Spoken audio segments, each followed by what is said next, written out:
บงเขียแล้วก็น้ำไม้สบายดีจ้าพี่น้องสวัสดีจ้าสวัสดีตอนสุดเช้ามาหาอยู่ในบงลายมาเป็นตะย่านลายบงลายอยู่แล้ว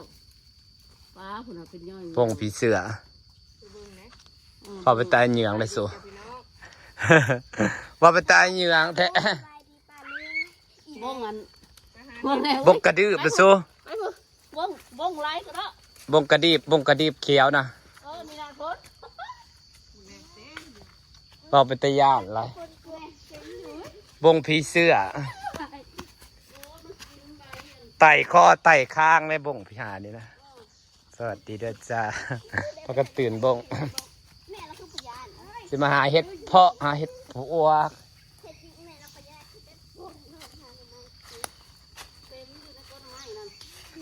เขาว่าจะใช้กระดอกกระเจียวลายแต่แตงนี่บ่สบายอีกครั้งหนึ่งค่ะบรรยากาศสบายดีพี่น้อง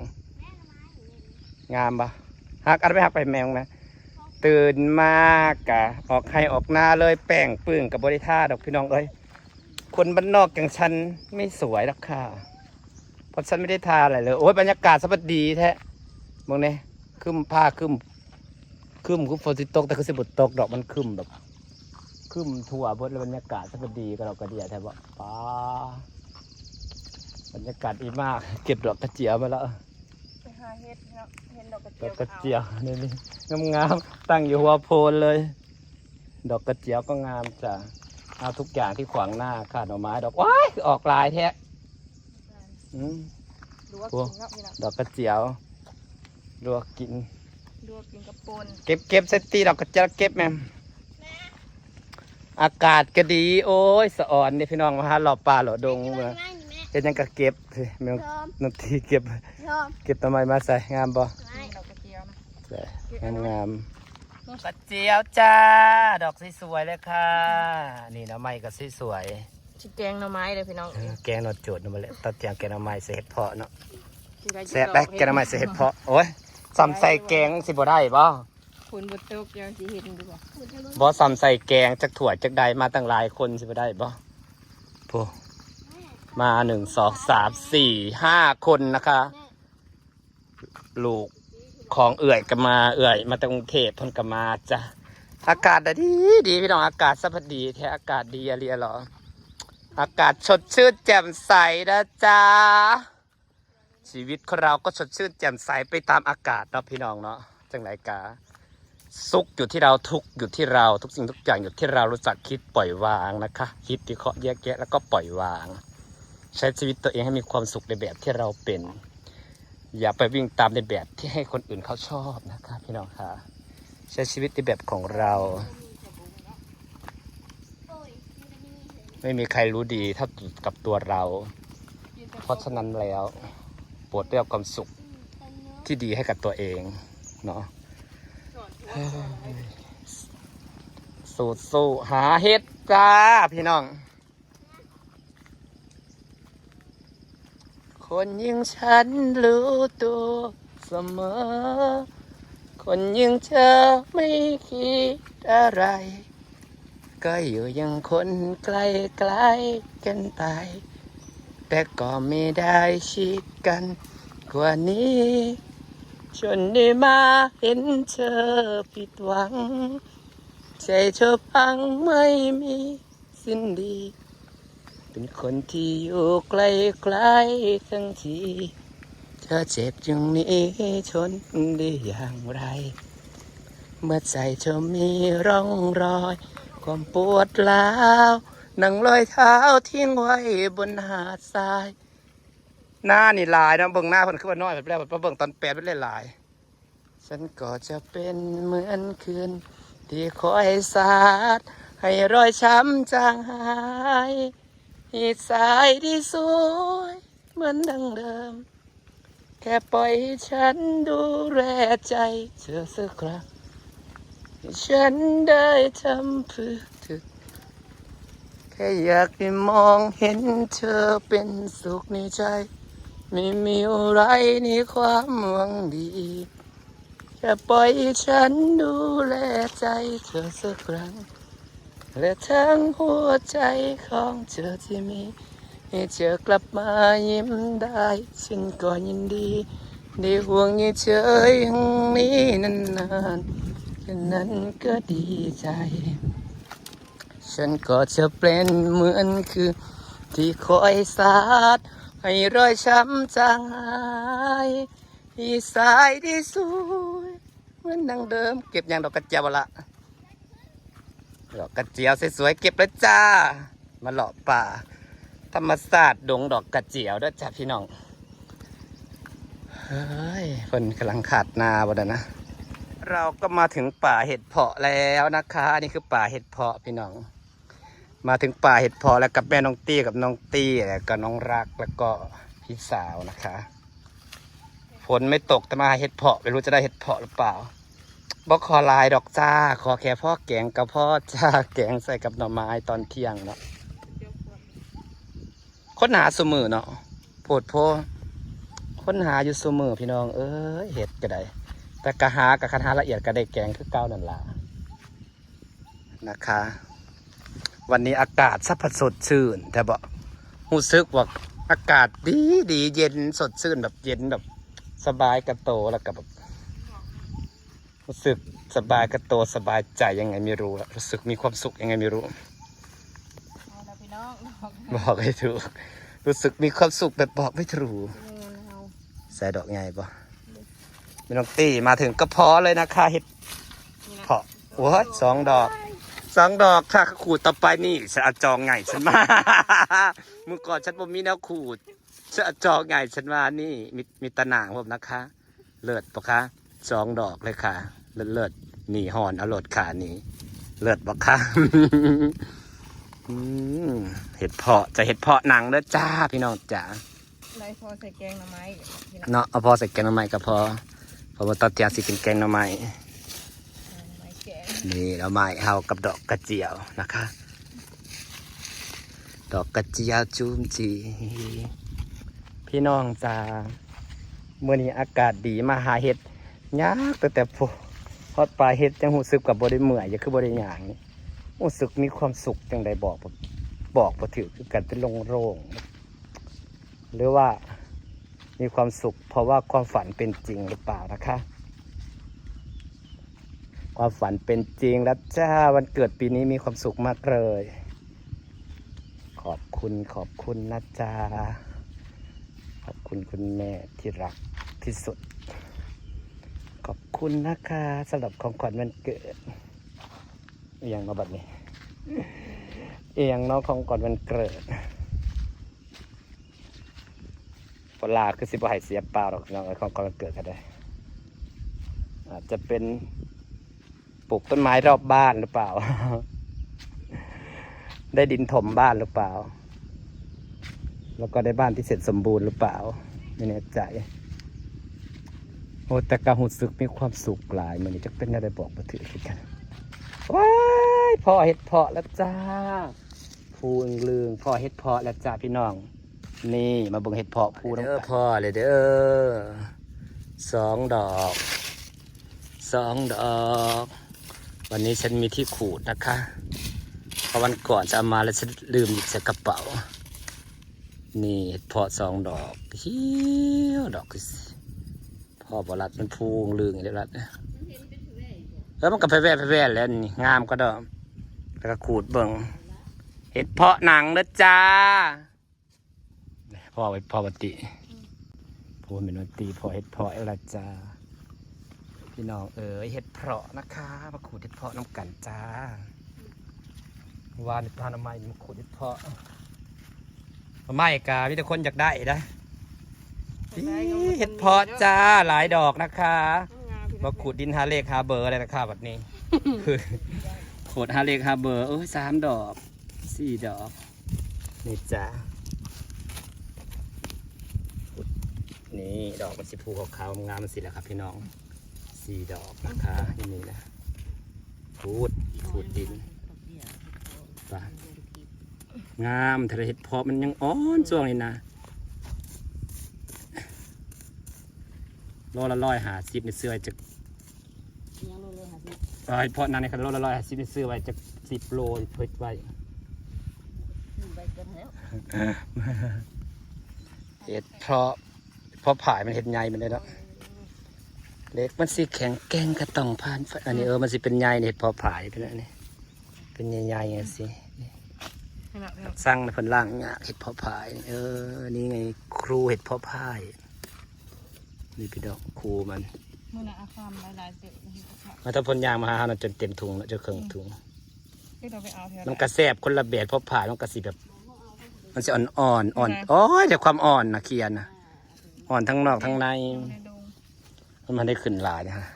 เบียร์น้อยยังบักได้หลายเนี่ยนี่เห็ดเพาะจ้า โอ้ มาหาเห็ดเพาะนะคะ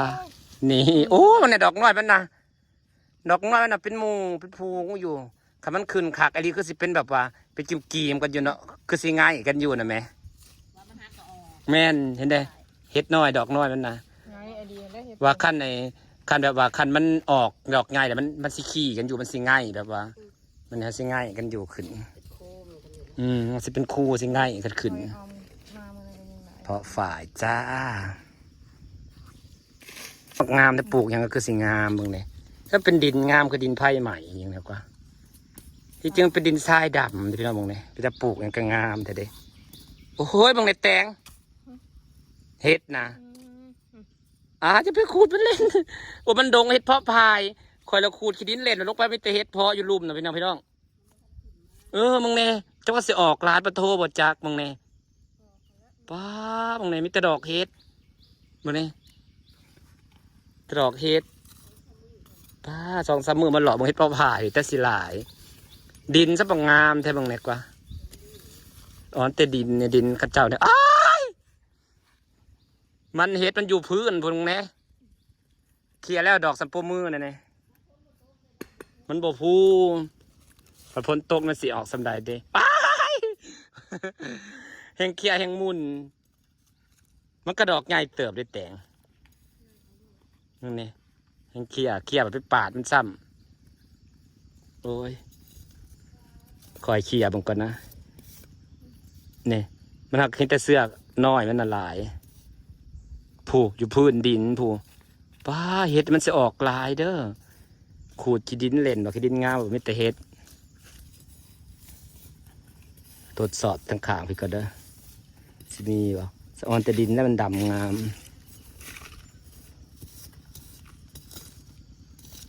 เด็กสิแข็งแกร่งก็ต้องฝ่านไฟใจคนที่แข็งแกร่งก็ต้องผ่านอุปสรรคเนาะพี่น้องชีวิตคนเราก็ไม่แน่นอนใช้ชีวิตให้มีความสุขมันเฮ็ดมันบกพูคนพูนี่สิออกลายได้พี่น้องบางเนี่ยนาขูดขี้ดินเล็ดยังกว่าดอกครูโคโลอยู่ว้ายดอกสวยจังเลยตรงนี้น่ะอันนี้มันพูแล้วเห็ดพูดินเห็ดพูค่ะนี่สะออนเดี๋ยวกันเห็ดเพาะหนังนะนี่เนาะงามเด้พ่อเห็ดระบจ้า2 ดอกอยู่ใสเอ่ยนี่น้องตีก็พอเห็ดแล้ว2 ดอกดอกเบลเลอร์เธอเลยดอกบักใหญ่เลยนะคะนี่เห็ดเพาะหนังเป็นคนที่อยู่ไกลๆจังที2 ดอกละจ้าถ้าเจออย่างนี้ชนได้อย่างไรเมื่อใจจะมีร่องรอย3 ดอกตีความปวดร้าวดังรอยเท้าที่บนหาดทรายฉันก็จะเป็นเหมือนคืนที่คอยสาดให้รอยช้ำจางถ้าจิตใจเราปลอดโปร่งเราก็มีความสุขเนาะพี่น้องจริงๆแล้วทุกคนมีความสุขนะแต่ว่าขึ้นอยู่ที่ว่าจะเลือกความสุขแบบไหนแต่บางคนรู้อยู่ว่าเป็นทุกข์ก็ยังเลือกก็เหมือนกับความหักไปเนาะจ้าพี่น้องบางคนหัวอยู่แก่ใจว่าคนนี้เขาเอาเปรียบบางคนหัวอยู่แก่ใจว่าคนนี้เขาบ่ได้หักเขาแต่ก็เลือกที่จะหักเขาเพราะใช้คำพูดว่าฉันรักเขาฉันยอมเขาเป็นทุกข์กระซางขอแค่ได้หักเขาพลามีหมู่ผู้หนึ่งนะที่คอยปรึกษาพลาตลอดแต่ว่าเป็นหมู่แบบหมู่ผู้หญิง ถือผู้ชายเอาเปรียบทุกอย่างแค่เหตุผิดเดียวเขากระด่าเขาก็ข่มขู่ทุกสิ่งทุกอย่างปรึกษาเฮานี่บอกว่าเฮ็ดได้ละหักเขาแล้วต้องยอมให้เขาเอาเปรียบผู้ชายผัดถือคนหักคนดีนะผัดเอาเปรียบทุกอย่างเพราะถือคนเอาเปรียบผัดยินยอมโอ้ยแปลกชีวิตคนเฮาเพราะฉะนั้นอยู่คนเดียวแบบสดๆดีที่สุดพี่น้องผมไม่ไพ่มาเอาเปรียบเฮาแล้วเฮาก็ไม่ได้ไปเอาเปรียบไพ่อยู่ในรูปแบบของเฮาในความสุขของเฮาก็พอเนาะพี่น้องเขาเรียกว่าสุขถูกอยู่ที่ตัวเรามีเงินหน่อยมีเงินหลายก็มีความสุขคือกันเขามีเงินหน่อยเขาก็มีความสุขในรูปแบบกันมีเงินหน่อยคนรวยเขามีเงินหลายก็มีความสุขในรูปแบบกันมีเงินหลายเนาะก็เหมือนกับการกินอาหารแหละคนรวยเขาก็กินอาหารในรูปแบบของเขาก็มีความสุขในรูปแบบของเขาคนจนนะครับก็มีความสุขในรูปแบบของเขากินอาหารถูกแต่ก็มีความสุขทุกอย่างมันคืออยู่ที่จิตใจความคิดแต่ถ้าบ่คิดมากเขาปล่อยวางได้ให้จิตใจราบรื่นมันก็มีความสุขเมื่อเราพะเราเนี่ยมีความรู้สึกว่าจิตใจปลอดโปร่งมีความสุขอย่างไรกับบ่รู้หรือว่ามีข่าวดีบ่มันเป็นแบบอากาศแค่ดีจิตใจก็ปลอดโปร่งหาเฮ็ดไปห้องเพลงไปมีความสุขไปตามภาษาของป้าต้นกูปีนี้แมงไหม้หลายบ้งกระลายกินสุดยางพอเฮ็ดละจ้าพอเฮ็ดละจ้านี่ข่อยคือพอเฮ็ดแล้วนี่ดอกเดียวตะโปะบ่ดอกเดียวพี่น้องเลยนี่เฮ็ดเพาะดอกเดียวคนมาหาสมือก็ได้เด้พี่น้องก็ได้เก่งก็ได้ที่จริงป่ายนะคนหาสมือนี่กับมาแต่ละมือกะมันการหาเฮ็ดนี่ก็ต้องละเอียดเด้หาเฮ็ดหาอ้ายนี่ดอกที่สองหาเฮ็ดหาหน่อไม้หาอย่างคันบ่เป็นคนหาละเอียดกะบ่ได้เด้คือแม่น้องตีนี่เพิ่นเป็นคนหาละเอียดแต่เพิ่นก็ได้คือแบบว่าผู้อื่นไปหาก็ไปหาหน่อไม้ว่านนี่ก็ครับว่าโอ้ยผู้อื่นไปหาคือบ่ได้อย่างตีไปหาก็ได้หลายแท้ได้ขายอ้ายพออีกแล้วได้ขาย 7-8 ถุงกับเพิ่นหาละเอียดนี่ได้4 ดอกนะคะขูดไปเรื่อยๆก็ได้ไปเรื่อยๆนะคะ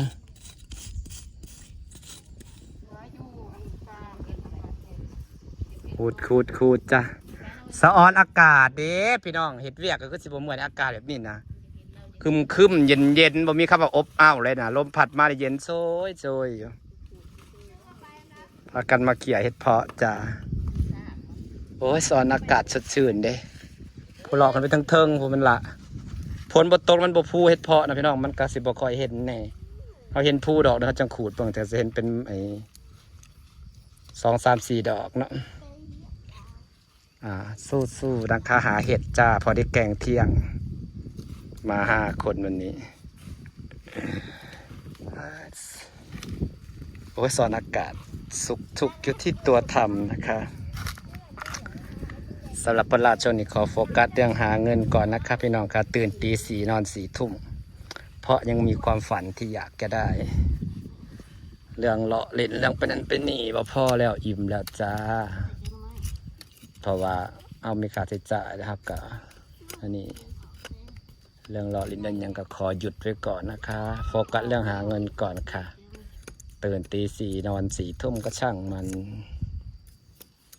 พอมีความฝันอยู่ความฝันก็คืออยากต่อสวนพอแหละยามมีเรียนหล่ออะไรจะสิต่อสวนก็ได้อยากอยู่แบบเศรษฐกิจพอเพียงสวนมีครบทุกอย่างมีดอกกระปาดอกกระเจียวมีป่ายังปลูกใส่เบิดจริงๆนะปลูกดอกมีดอกบอกดอกไม้มียังมีคลองไส้ไก่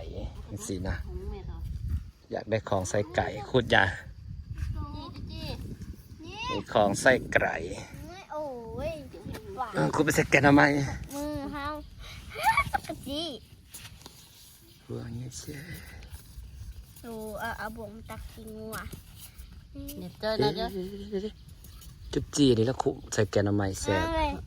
ไปทางใดเลย เดี๋ยวเจอนี่ ไอ้มันดูดมือ ใส่กระตาอันเด้ทีมน้องกระตาเป็นเรื่องบุ้งว่าไปใส่แกนทำไมบดูด ตานี่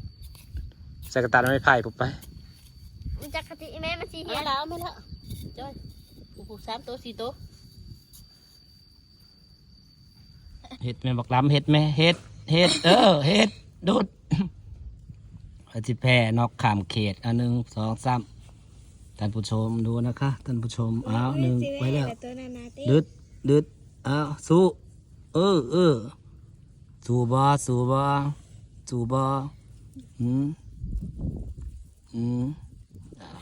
นี่ก็หยุดแล้ว ทำไมหยุดลมกันล่ะคะอึดแล้วสู้เป็นบักละย่อมแพ้บักคะ ยอมแพ้ประสอง แพ้บัด2วันนี้พ่ออีกแล้วจ้าขูดไปกับพ่อ1 ดอกจ้าข้างๆกัน ดอกใหญ่เนาะชื่อว่าดอกใหญ่งามแทงเลยก็ขาวจั่วเขาได้สักนิดจะโลนึงยำเปาะมายามนี่มันอ่อนแกงเสียดพี่น้องบางการขูดของเมกตีหากมาสังเกตว่าดินนี่มันงามเนาะมันเป็นดินทรายดำเนาะงามดีเลยปลูกยังคือสีขาว สาวหน้าได้ทงหนึ่ง นางเป็นคนหนึ่งหมักปลูกแล้วเห็นยังได้นิดหน่อยก็ได้พี่น้องเลยปลูกเป็นคนสุขกับการได้ปลูกคนขายตั้งใจ พี่น้องเอ๋ยคุณยายนี่กำลังเมามันเลย พอเห็ดแล้วปะ พอแล้วดอกเดียว ขูดพันขูดทดแดนพี่น้องเอ้ยใช่ปะขูดตรงขางมันดูดอกคือดอกใหญ่แท้นางหอยกำลังไต่สิมาหอดเดี๋ยวกูจะได้กินแล้วมันเราไม่ได้กินซ้ำ นางมนุษย์เอาไปก่อนนี่ดอกงามใครจะอากาศมันดีมานี่นะอากาศดีอะไร อัน อากาศดีขักอะไร คนอยากกินคนมากินมาทันทำมนุษย์เอาก่อน ต้องขูดขักพี่น้องมาหาวันนี้ฝนบริตกก็มือนั่นเมื่อไรยังว่าฝนตกสักหน่อยเห็นมันพูอยู่ มาเมื่อนี้ฝนบดตกก็พากันมาหาเห็ดเพาะเมื่อวานนี่ไปหาหน่อไม้คนก็อยากซื้อหลายเด็ดแต่คนถามหลายเพราะแต่พักหน่อไม้แต่พักแว่นก็คือการมีแต่คนถามขายบนระบอกบอกแล้วว่าเขาเก็บเนี่ยมันมีคนอยากซื้อข้าเจ้าบ่ได้เขาแมนยูมันมีอยู่ตามทงนาข้าเจ้ากับคนมันบ่อยากไปเก็บมันก็บ่ไปเก็บได้ได้เห็ดโอ้ก็อยากเพาะมันพูแบบนี้เด้นี่พี่น้องคอยกระเพาะคือกันนะคะนี่มันพูอ่องร่องอยู่นี่นี่มันสิพูดนี่แหละ2 ดอกจ้าเขี่ยดูแล้วได้2 ดอกนะคะนี่2 ดอกยังหับขายก็เด้อ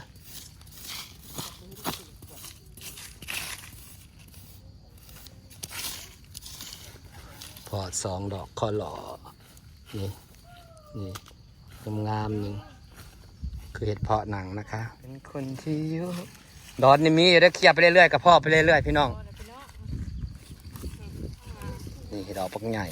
เคี่ยวไปเรื่อยๆกับพ่อไปเรื่อยๆเนาะมันของแนวฝนบนต้นมันบ่พูเด้นี่นะมันบ่พูว้ายพ่อไปเรื่อยๆจ้าปตินี่เคี่ยวนี่ก็แม่นนี่ขาวๆนี่โอ้เห็ดมันยังเสียออกหลายดอกน้อยเลยยังหลายเนาะมันฝนบดตกมันบดฟูนี่เห็ดเพาะนี่เห็ดเพาะจ้าฟูเกี่ยไปแล้วกับเพาะไปเรื่อยๆฟูเก็บเก็บนี่แต่ดอกงาม ดอกใหญ่ ๆนี่มามือเบิ้งนี่แต่ดอกสวยๆแล้วค่ะเห็ดเพาะจ้าหลายคนกับม่วนพี่น้องจากดอกเดียวนะเทียบไปเรื่อยๆกับพ่อเรื่อยๆแล้วพี่น้องจ้าเนาะเดินนี่นะได้หลายเต๋อได้กำ2 กำได้นี่จากดอกตีดอกเดียวนะขาไปแหวดอกเดียวมันบ่มีใยคือเห็ดเพาะผ่าดอกฝนตกมาคือสิกอกหล่อนเดี๋ยวกระบอลมันออกลายนะสมมือเห็ดเพาะบ่มือไงบ่มาหมดได้กระเพาะหาไปขายบ่จากดอก2 ดอกสวยอยู่เฉยนี่พอละจะ1 ดอกแล้วขุดดูก่อนนะคะจะมีหมูมันไหมขุดหาหมูมันก่อนเด้อจ้านี่เห็ดเพาะนี่ไงเจอหมูมันแล้วพี่เห็ดจ้าเห็ดมันคือเห็ดเพาะนะคะอันนี้จ้า แค่ปล่อยให้ฉันดูแลใจเธอสักครั้งเพื่อทั้งหัวใจของเธอที่มีเธอกลับมายิ้มได้4 ดอก5 ดอก6 ดอกก็ยังดีได้ห่วงให้เธออย่างนี้นานๆแค่นั้นเสียบงโมมันก่อนนะจ้าพี่น้องจ๋าจะเก็บนะคะนี่1 ดอก2 ดอกใหญ่จ้า3 ดอกจ้า4 ดอกโอ้ยงามเลยเห็ดเพาะขูดเห็ด ดอก1 2 ดอกมันก็พอขูดอยู่ดอก ว่าแล้ว ถ้ามันบ่เห็น บ่เห็นกับเป็นตะขูดเลยเนาะ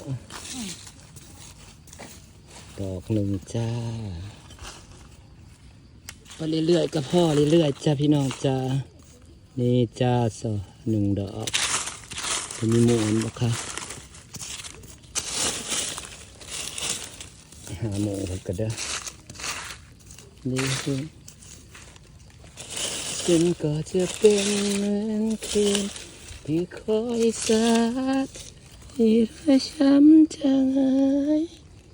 ที่สายที่สวยวันหนึ่งเด็กแค่ปล่อยให้ฉันหิวใจของเธอได้ไหมให้ฉันได้ทำเธอได้ไหมเธออยากให้มองเห็นเธอเป็นสุขในใจพอเห็ดเพาะ3 ดอกมาได้พี่น้องมานั่งขุดดินน้ำกัน แต่หกเลย 3 ดอกกระจายโอ้ยดอกน้อยคือกันคันมันใหญ่เนี่ยก็สิเป็นคู่ลุงหลองเลยนี่พี่น้องกี่ดอกวะโอ้ยเห็ดเพาะไปจุ่มก็อยู่นี่นะโอ้ยคือหลายดอกใช่ไหมบัดนี้นี่เด็ดจะบังงานให้คอยเคลียร์แต่จะว่าขาวผ่านจะถ่ายรูปนี่เห็ดนะยุ่มก็อยู่นี่นะ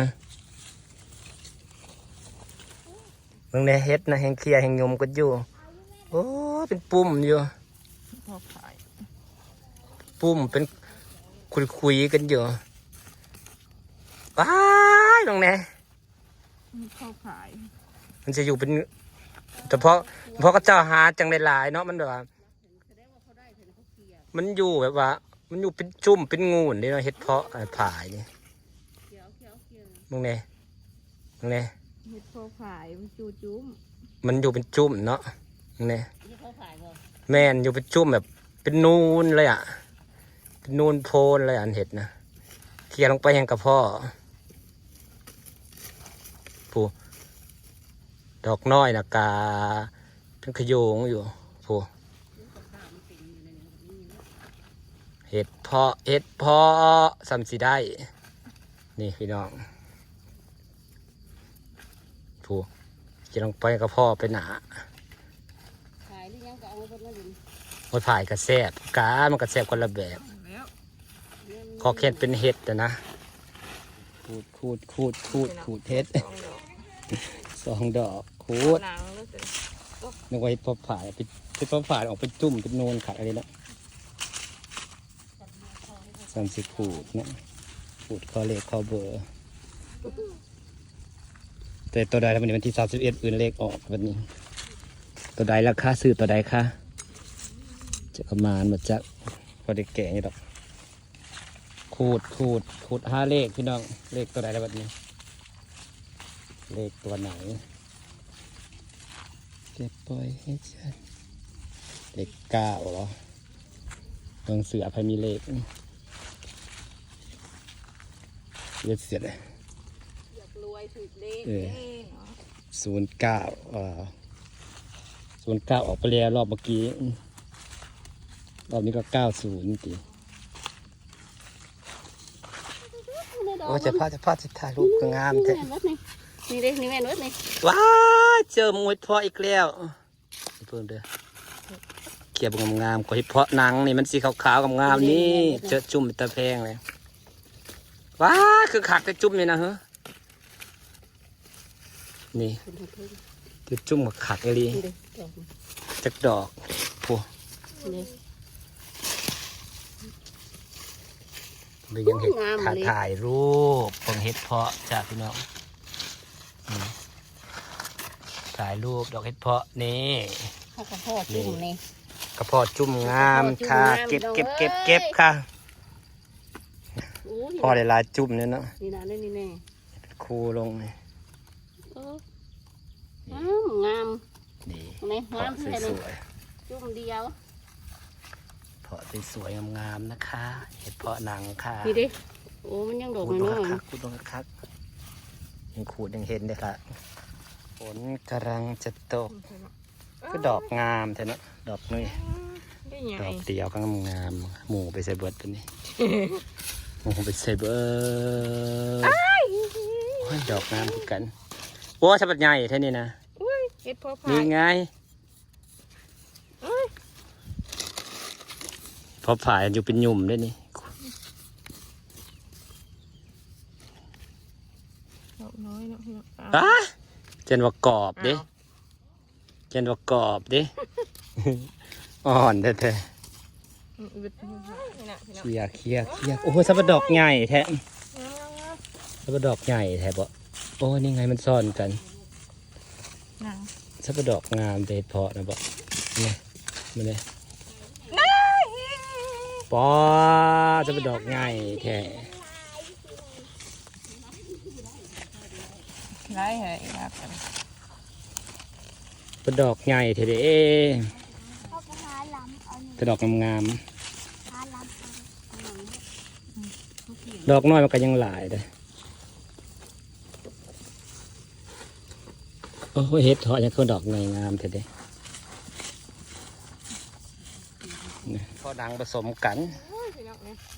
หักดอกคนจากใหญ่เนาะเห็ดเพาะนี่เนาะเออ เดี๋ยวหาเนี่ยนี่ มึงเนี่ยเห็ดเพาะไผ่ดอกคนจากใหญ่เนาะมึงเนี่ยเออใหญ่พ่อพอจากซ่อนกันอยู่พ่อมันได้ผู เราขายมันหลาย ผู ปัด ผู เฮ็ดพอขายมันดอกใหญ่ ผู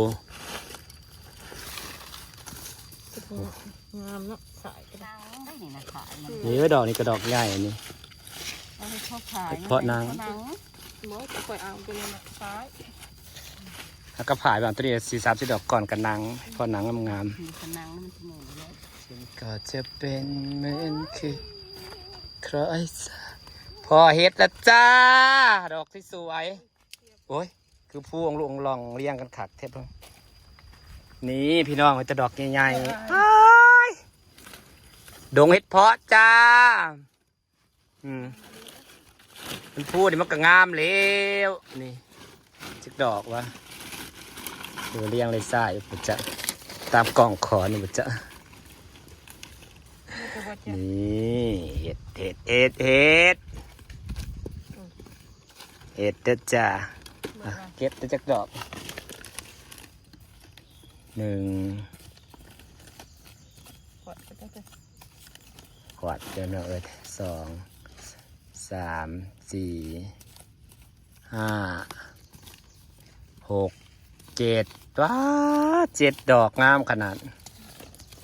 งามเด้7 ดอกสวยๆเลยจ้ะเจมันงามเป็นพอหนังนี่เนาะ มันไปนี่ก็ดีเลย แม่นขูดไปเรื่อยๆเลยเป็นกลอกๆๆๆๆอยู่ก็สิขัง โอ้ยพี่น้อง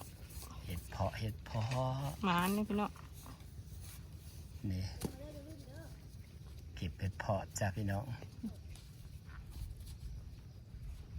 เห็ดเพาะนะจ้าเก็บเป็นคู่อยู่นี่เห็ดเพาะพาย พอผายก็ได้งามเนาะดอกนี่ไง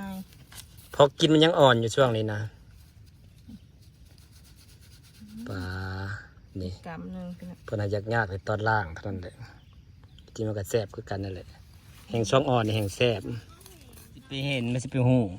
จะเบิ่งเจ้าสิหูเดี๋ยวเป็นเห็ดเพาะอยู่พี่น้องเลยฮะโบลูแล้วคันบอกขี้อ่ะพุ่นน่ะเบิ่ง กลุ่มมันยืนเลยย่างเห็นเลยกระซ่ามันลายได้สมหาย หักดอกใหญ่เนาะ นี่นะแค่นี้ก็ได้ มึงเลย ลุยย่างเก็บเห็ดลุยเห็ดกับบริเห็นเห็ดก็อยู่พื้นดินผู้ นี่ดอกนะ หากได้ดอกสับดอกใหญ่แต่ว่า ดอกง่ายอยู่ดอกง่ายเนาะ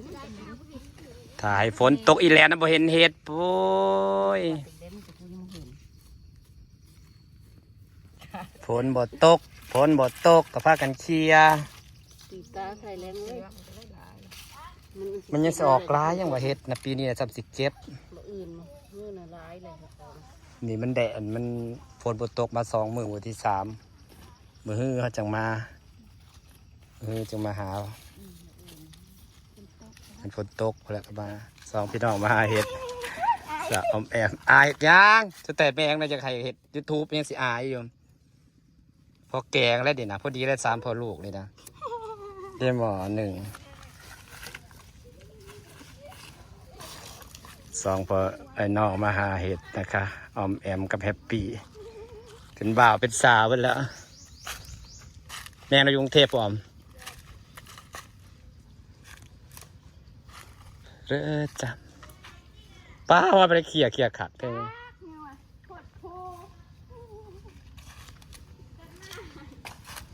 เป็นบ่าวเป็นสา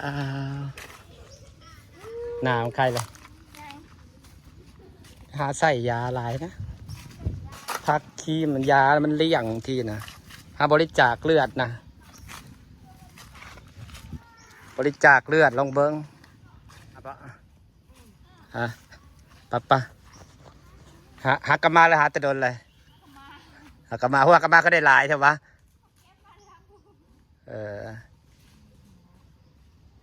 สับสูงเพียงกันแหละอมแอมก็แฮปปี้ซ้ำกันใหญ่กับน้องเป็นบ่าวแล้วก็เป็นสาวแล้วใช่เห็ดเพาะเป็นคู่เต็มอยู่นี่เชียร์ดูนี่เห็ดเพาะผายเบิ่งสักหนึ่งบ่หูนะคะเห็ดเพาะผายกำลังเริ่มแตกพี่น้องจ้านี่เป็นคู่อยู่ น้อย หากยังน้อยเนาะน้อยยังน้อย ทีมเนี้ยกระโดดเว้ย ยังน้อยทิ่มลง หามันกระขวดแตกเลยแม่ แตกมันอ่อนป้าเห็ดมันกำลังเนาะเอาจองหมด จงขีดหัวหน่อยว่ามันจะเอาอะไร จีบลงเลิกจีบลงเลิกผู้มันก็ขี้ยาลงกระบาดแล้วจะขี้ยาจิ้มลงจิ้มเอาขี้ยากระบาดแล้วนี่ปลาดอกหน่อยว้ายจิ้มเอาคนเดียวคู่นึงมันลายได้หาฮักระไมเมื่อแกงบัดนี้พี่น้องจะมาแต่หาเฮ็ดแล้วก็ฮักระไมไปเมื่อแกงใส่เห็ดเพาะลงไปล่าเห็ดเพาะเบิ่งกับพี่น้องให้หลายสันได้พอแกงอยู่บ่จ้ะฮักอนามัยนั่นหนวดอนามัย 4 หมอผมจะ ได้แกงได้แต่พ่อแกงพี่น้องจ้าไปหอบถีบจ้ะ มาล่ามาดิ อันนี้ดอกกระเจียวกับหน่อไม้